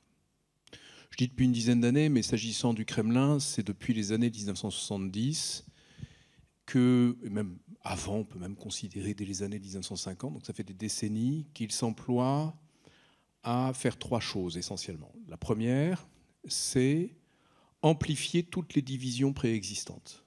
Partout où il y a une braise, on souffle dessus. Non seulement on souffle dessus, mais on amplifie la perception de la braise. C'est ce que les opérateurs du Kremlin appellent la réalité augmentée. J'aime bien leur formule. Prenez un article d'un journal français sur les punaises de lit dans les cinémas parisiens. C'est une réalité, mais votre travail, ça va être de l'amplifier pour que ça devienne le sujet de débat du moment et qu'on s'arrache les cheveux. Faire un sujet de conflit de choses qui ne devraient pas l'être. Pain au chocolat ou chocolatine, c'est pas une raison a priori pour arborer ça sur son t-shirt, en faire un sujet de débat et de dispute. Donc ça, c'est l'amplification de nos failles. Puis il y a des sujets plus sérieux, comme le sujet du conflit israélo-palestinien, qui sont des sujets sur lesquels le Kremlin souffle depuis les années 60. Ensuite, le deuxième objectif, c'est de fragiliser la confiance dans toutes les institutions qui ont besoin de cette confiance au service de la démocratie. Une démocratie fonctionnelle repose sur la confiance que nous accordons au processus électoral. Une démocratie fonctionnelle repose sur la confiance que nous accordons aux résultats des élections. Et cela fait des décennies que le Kremlin s'emploie à fragiliser cette confiance. Et d'ores et déjà, je peux vous dire, sans risquer de me tromper, que si Trump n'est pas élu le 5, il y aura des contestations beaucoup plus violentes que celles qu'on a connues en 2020 et qu'on a connues en 2016. Ça, c'est la fabrique de la défiance à l'égard des journalistes, à l'égard des experts, à l'égard de toutes les institutions vouées à garantir la cohésion d'un espace démocratique. Parce que le but du jeu, c'est de fragiliser la cohésion de ces espaces démocratiques. Et puis enfin, je parlais de ce minimum de renseignements nets et sûrs sans lequel aucune conduite rationnelle n'est possible. Le Kremlin, depuis des décennies, s'emploie à diffuser des théories du complot. Mais vous savez, pendant des décennies, ces théories du complot étaient confinées à des espaces assez étroits sur le plan social, religieux. Vous étiez d'autant plus enclin à croire dans la théorie du complot concernant le 11 septembre, à savoir qu'il s'agirait d'un complot des hautes autorités américaines, que vous étiez un musulman chiite. Un musulman sunnite n'allait pas dire que Ben Laden n'y était pour rien. Bon. Vous étiez d'autant plus enclin au XIXe siècle à adhérer à la théorie du complot judéo-maçonnique à propos de la Révolution française, que vous étiez élevé dans un milieu extrêmement catholique, ultramontain et puis royaliste, légitimiste. Et depuis quelques années, depuis une dizaine d'années à peine, on a vu apparaître un nouveau type de conspirationnisme qui repose sur d'autres facteurs que les facteurs traditionnels. Le conspirationnisme a débordé de son lit. Aux États-Unis, il se caractérise avec le mouvement QAnon qui aujourd'hui concerne un Américain sur 4, selon PRRI, qui est le grand institut de sondage spécialisé dans les croyances religieuses. PRRI, en novembre 2023, ça fait longtemps déjà, a donc dit qu'un Américain sur 4 déclarait croire que son gouvernement, ses médias, ces entreprises étaient dirigées en secret par une secte pédosataniste, de gens qui enlèvent des enfants pour boire leur sang. Un Américain sur 4. Et ce qui se passe aujourd'hui aux États-Unis, c'est la conjonction d'intentions malveillantes d'acteurs étatiques, ceux que j'ai cités, enfin ceux principal que j'ai cité, il y en a d'autres, d'acteurs non étatiques, les industries polluantes à travers la Heritage Foundation et d'autres, qui entreprennent de saper la croyance dans les faits les mieux établis au service de leurs propres intérêts et qui y parviennent sans grande difficulté. En 2021, 65% des interactions climato-dénialistes sur Facebook émanaient de 10 comptes. Vous imaginez 10 pages Facebook qui pesaient sur l'essentiel du débat climato-dénialiste. Qui est-ce qu'on trouvait? Bien sûr, Exxon sous Infoné, les médias russes, Breitbart de Steve Bannon et d'autres. Et donc cette conjonction entre des influenceurs, des algorithmes et des foules produit aujourd'hui des effets absolument catastrophiques sur la santé et la viabilité même de nos régimes démocratiques. Ce qui se passe aux États-Unis devrait, plus que nous alerter, devrait déjà nous avoir conduits à prendre des mesures pour nous préparer à l'après. C'est-à-dire le moment où ces acteurs ayant réglé son compte à la démocratie américaine se tourneront vers la nôtre, ce qu'ils ont commencé à faire, bien évidemment. Voilà, je ne veux pas être trop long, mais je dois dire que ce qui me rend assez inquiet pour le 5 novembre, c'est le fait que tous les petits garde-fous qui existaient jusque-là ont sauté. Juste pour ajouter 2-3 petits conseils.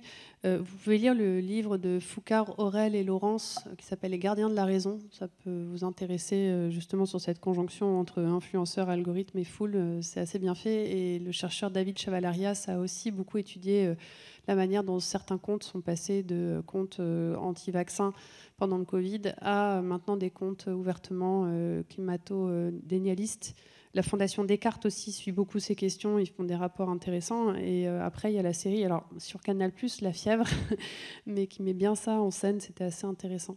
Une chose est sûre, je ne l'ai pas dit tout à l'heure, mais sur la carte que je vous ai montrée, après les législatives, la manière dont moi je l'ai perçue en tant que journaliste, il y a eu une sorte de fracture encore plus nette dans la presse française entre des médias qui ne se cachent plus de manipuler ouvertement l'information, avec ce qui s'est passé autour de Hanouna, pour ne pas le citer.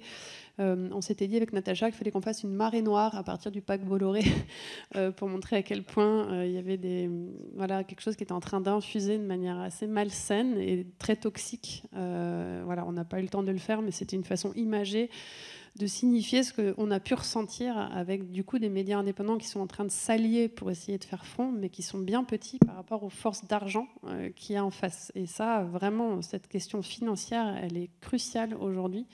Et les soutiens financiers que reçoivent certains réseaux ne pourront jamais être aussi importants de l'autre côté, hélas.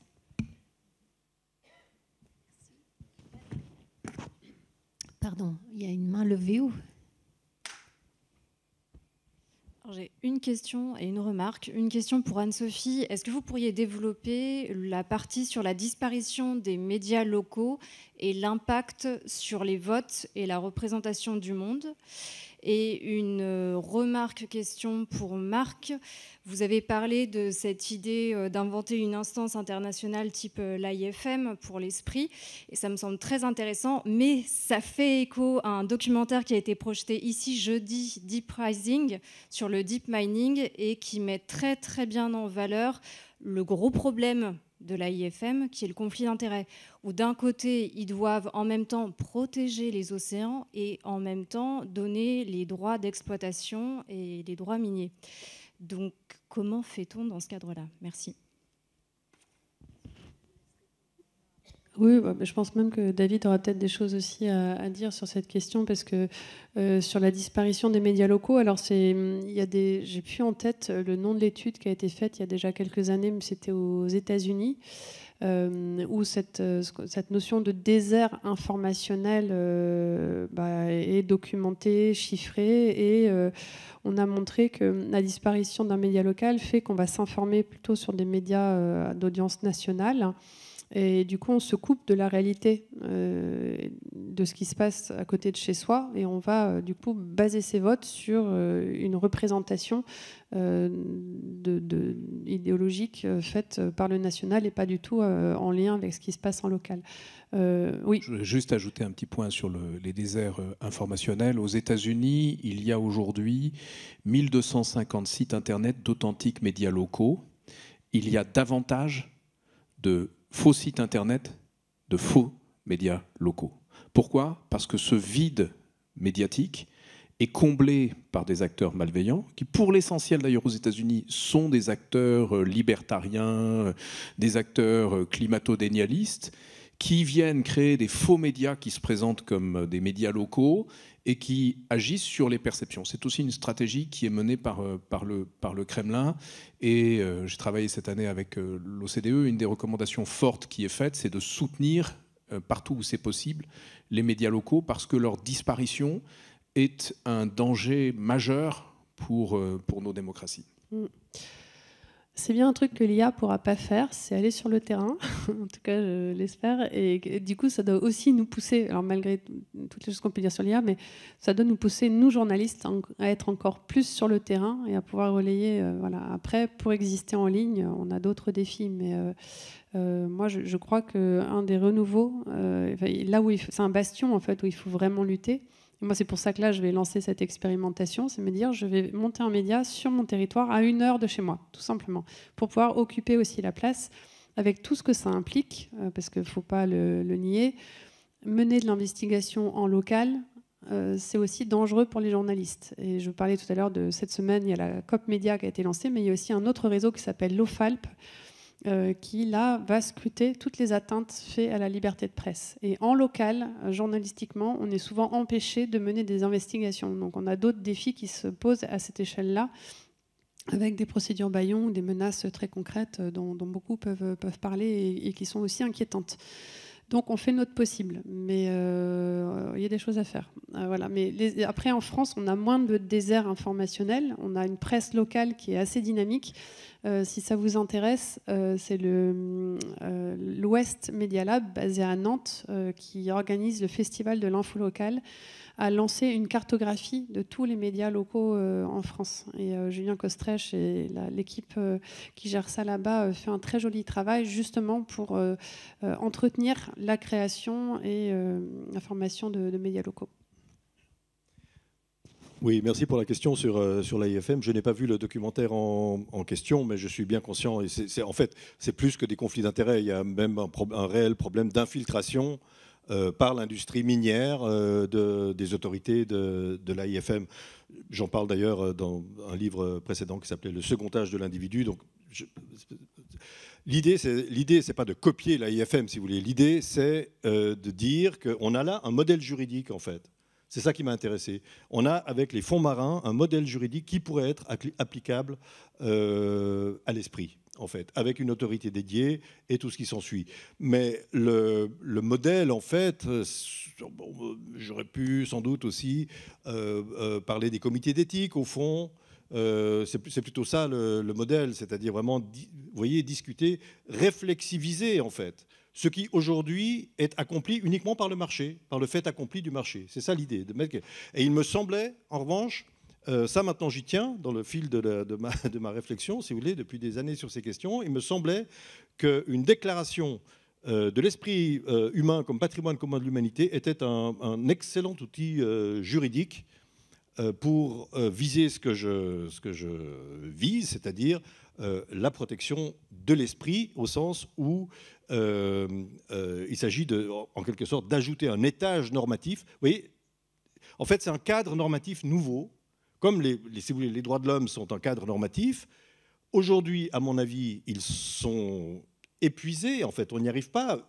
Le développement objectif des technologies, en particulier des technologies numériques, nous met devant cette réalité qu'en réalité, ces technologies s'attaquent à quelque chose que les droits humains, en fait, n'avaient pas à défendre, parce qu'ils n'étaient pas attaqués, qui est l'esprit humain, justement. Donc il faut rajouter une couche, en quelque sorte, redonner un nouveau cadre normatif, qui n'est pas lui-même une solution, hein. Je ne pense pas que ce soit une solution clé en main, mais c'est le cadre normatif pour envisager toutes les solutions à venir.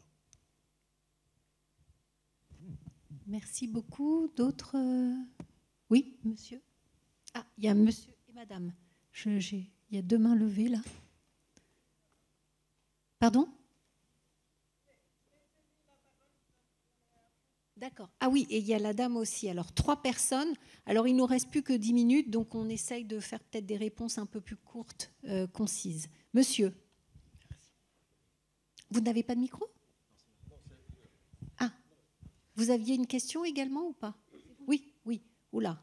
Là, il y a 4 questions. Là. Donc, oui. Monsieur. Bonjour. Je voudrais revenir à la situation américaine qui pourrait préfigurer ce que nous pourrions vivre et qui a été illustrée. Vous avez cité La Fièvre. Il y a une autre série qui s'appelait The Undeclared War qui est assez pertinente sur le sujet. Et ce que je voudrais savoir, c'est comment aux États-Unis, parce que les problèmes que vous posez, je pense qu'ils sont aussi posés là-bas, comment se fait-il que ça ne provoque pas un débat national de fond, et pourquoi chez nous finalement on a l'impression que il faut venir sur des lieux comme celui-ci pour prendre un petit peu conscience et descendre de l'armoire. Pourquoi c'est pas un débat de fond sur l'avenir de notre démocratie, parce que il en va de notre équilibre politique, et je suis assez surpris que ça ne soit pas plus largement abordé. On va demander aux intervenants de suspendre leurs réponses parce que les questions sont très importantes à mon sens. Donc on va prendre toutes vos questions et on n'aura plus que le temps d'avoir une réponse. Enfin, je ferai le tour à nouveau de vous trois.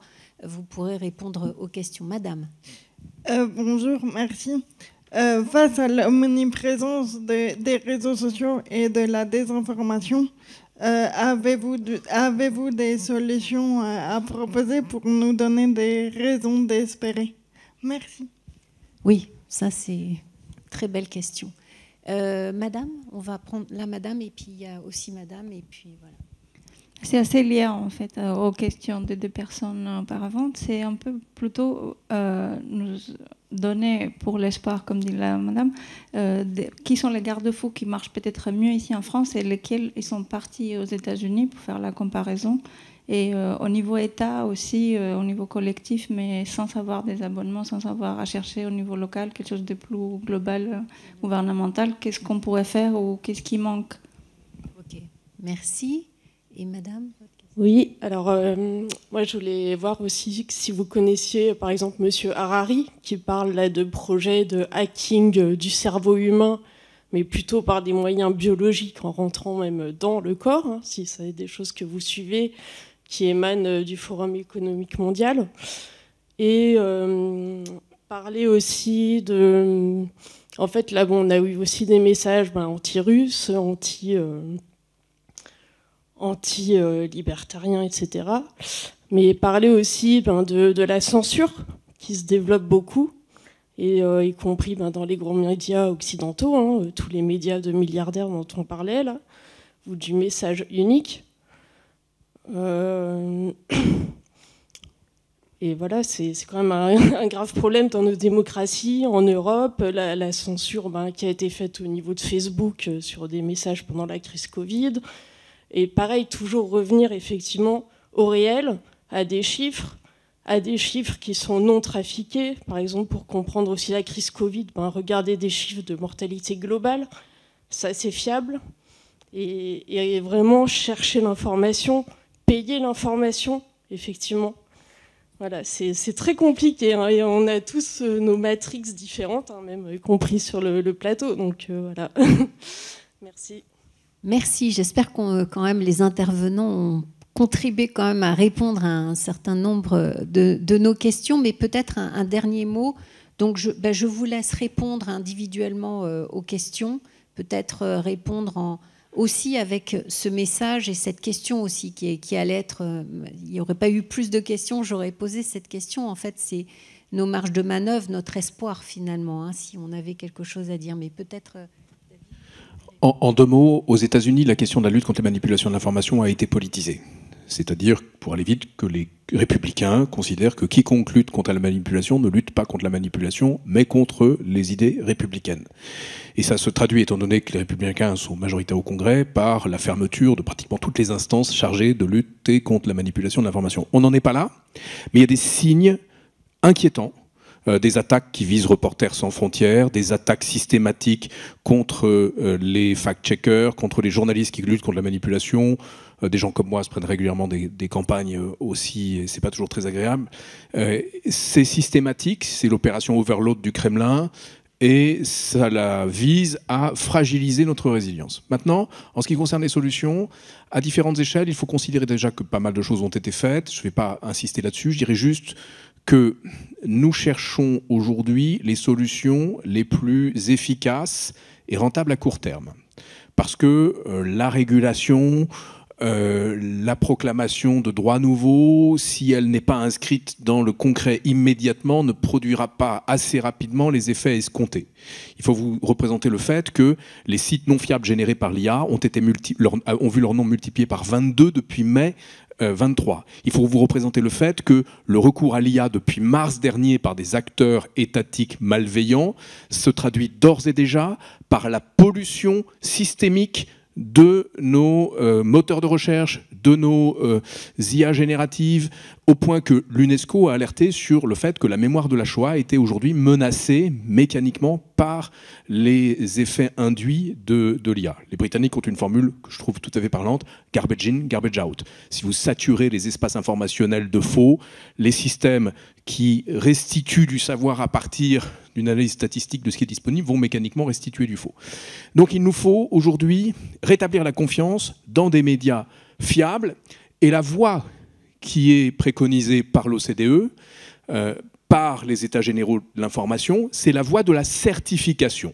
C'est-à-dire des médias, quelle que soit leur taille, quel que soit leur modèle de financement, quel que soit leur caractère indépendant ou non, qui vont faire le choix courageux de s'engager dans la production d'une information de qualité suivant des critères éthiques et déontologiques fixés par la profession. C'est la démarche, par exemple, de Reporters sans frontières avec le Journalism Trust Initiative. C'est la démarche aussi de l'American News Guard qui est extrêmement utile pour évaluer la fiabilité des médias. Et je dirais que face à une pollution croissante de nos espaces informationnels, c'est une démarche de bon sens. Un peu comme quand notre alimentation a été progressivement polluée et que nous avons réagi avec des labels bio. Nous avons besoin de l'équivalent d'un label bio pour l'information. Ça ne signifie pas que l'information fournie sera toujours de qualité. Ça ne signifie pas que un journaliste ne pourra pas être manipulé, mais ça nous aidera à trouver de l'information plus qualitative, en contrepartie, bien évidemment, d'un financement. Il faut financer les médias. Il faut considérer que l'information n'est pas gratuite. Si l'information est gratuite, c'est qu'elle vise à vous manipuler. Et enfin, la question de la défense de l'espace informationnel devrait être l'affaire de tous. Aux États généraux, alors on n'a pas réussi à obtenir que nos propositions soient correctement restituées dans l'espace public, donc c'est une grande frustration pour nous qui avons travaillé pendant 8 mois, mais on proposait une chose qui me paraît très importante, c'est qu'à la responsabilité sociale et environnementale des entreprises soit ajoutée la responsabilité démocratique. On passerait de la RSE à la RSED. Ça veut dire quoi? Ça veut dire que les entreprises auraient la responsabilité de contribuer à la protection de l'espace démocratique, de l'espace informationnel démocratique. Comment?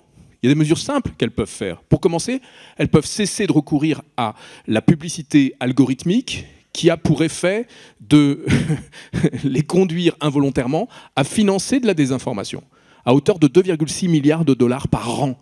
67% des grandes entreprises, en recourant à la publicité programmatique, financent des sites de désinformation. Ensuite, en orientant leur budget publicitaire vers des médias qui répondent à ces critères éthiques et déontologique.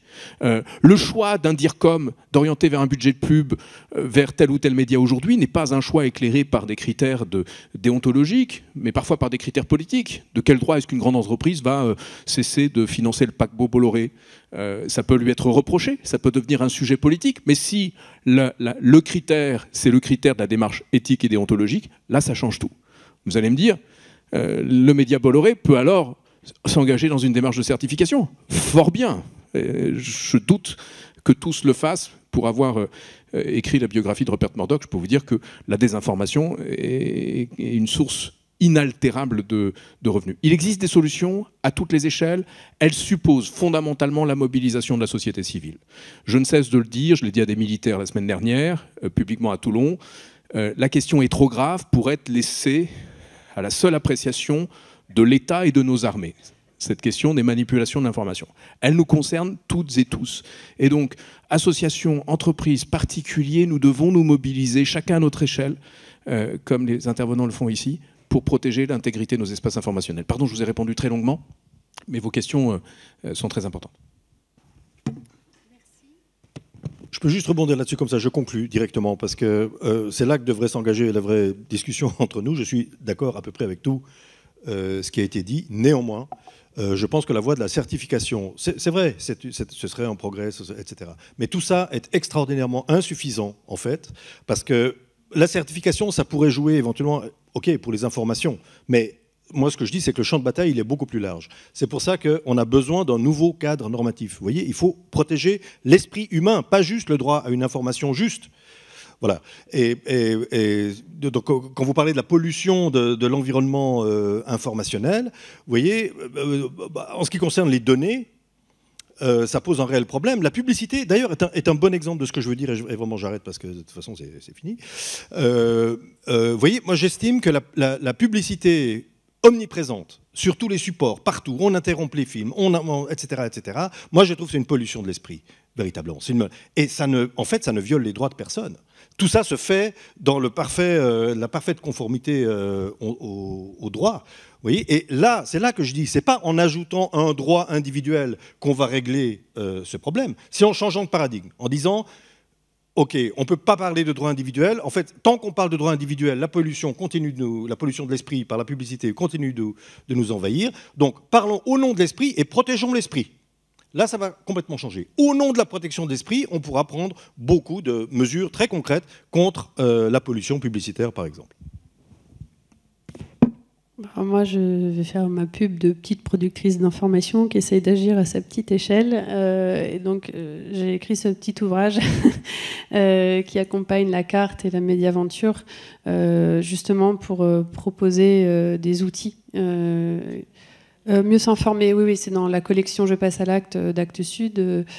Je sais qu'il y a l'association Information pour un monde suivant, je ne sais plus comment ils appellent ça, enfin voilà, c'est juste du bon sens sur comment en fait changer d'habitude informationnelle, comme on le ferait quand on change de régime alimentaire. Bah, c'est parti un peu de cette idée à dire bon bah voilà, détoxifier, et puis après vous pouvez tester d'autres choses. Je l'ai testé avec 70 personnes, tout un groupe il y a 3 ans. Avec l'Institut des Futurs Souhaitables. Voilà, et je l'ai adapté suite aux résultats de tout ça. Donc voilà, il y a plein de choses à faire en fait. C'est juste à vous de reprendre le pouvoir, sachant qu'en interne, au niveau institutionnel, au niveau des organisations, il y a aussi du travail à faire, de dimension plus politique bien entendu, mais on ne va pas attendre que ça avance. Voilà, vous pouvez d'ores et déjà en faire un sujet de conversation, juste ça. L'aborder lors des repas de famille, mais rien que ça. En fait, jusqu'à maintenant, ce n'était pas un sujet de conversation. C'était un sujet comme le foot, on râle, on a notre opinion, mais on n'en discute pas. Et moi, je suis vraiment partie de cette impression-là. Donc, il y a beaucoup de choses à faire.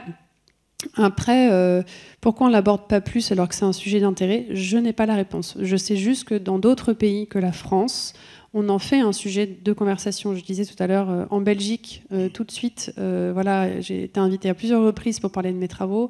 En Suisse également, au Canada également, où il y a énormément d'organisations au Canada qui s'emparent de ces sujets.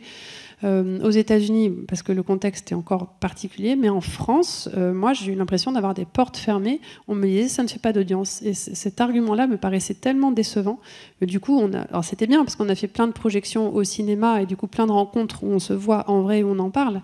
Mais je pense qu'il y a aussi un contexte qui doit mûrir en France pour qu'on comprenne qu'au-delà de la dénonciation de ce qui ne va pas, on peut faire un sujet de conversation. Et ce que je trouve bien dans les petits signaux faibles que j'ai pu identifier, je m'arrêterai là, dans mon enquête, le bouquin « Les médias, le monde et nous », je parlais c'est comment ça s'appelle, My Country Talks, des choses comme ça. C'était le Zeit en Allemagne qui a lancé des moments de conversation avec le public pour retisser du lien et recréer des espaces de rencontre et de confiance. C'est en train d'arriver en France. C'est le groupe Bayard, Journal Lacroix et Brut qui viennent de lancer Faut qu'on se parle. Donc c'est une déclinaison française de My Country Talks, et c'était une initiative que j'avais repérée en me disant mais ça c'est chouette, c'est que justement ils prennent des personnes qui ont des opinions différentes. Et on va créer des espaces dans lesquels on va pouvoir se rencontrer et à partir de nos désaccords, se rendre compte qu'on peut quand même avoir une conversation et refaire société. Et même si c'est à l'échelle d'un échange interindividuel, c'est très instructif pour réapprendre aussi à être dans la controverse autour de faits, d'argumenter, de ne pas être juste dans l'idéologie. Et ça, voilà. Et j'étais contente de voir il y a 3 semaines cette initiative arriver en France. Voilà, le groupe Bayard est quand même aussi assez investi sur ces questions depuis très longtemps. Je sais qu'ils étaient beaucoup dans les états généraux de l'information et on peut saluer le fait que ça arrive. Donc je ne suis pas désespérée et je ne serais pas là si je ne pensais pas qu'on avait encore beaucoup de choses à faire et que ça pourrait marcher. Merci à vous en tout cas. Merci, on peut les applaudir nos intervenants, vous remercier infiniment et puis vous remercier public pour vos questions. On se dit à très vite. Merci.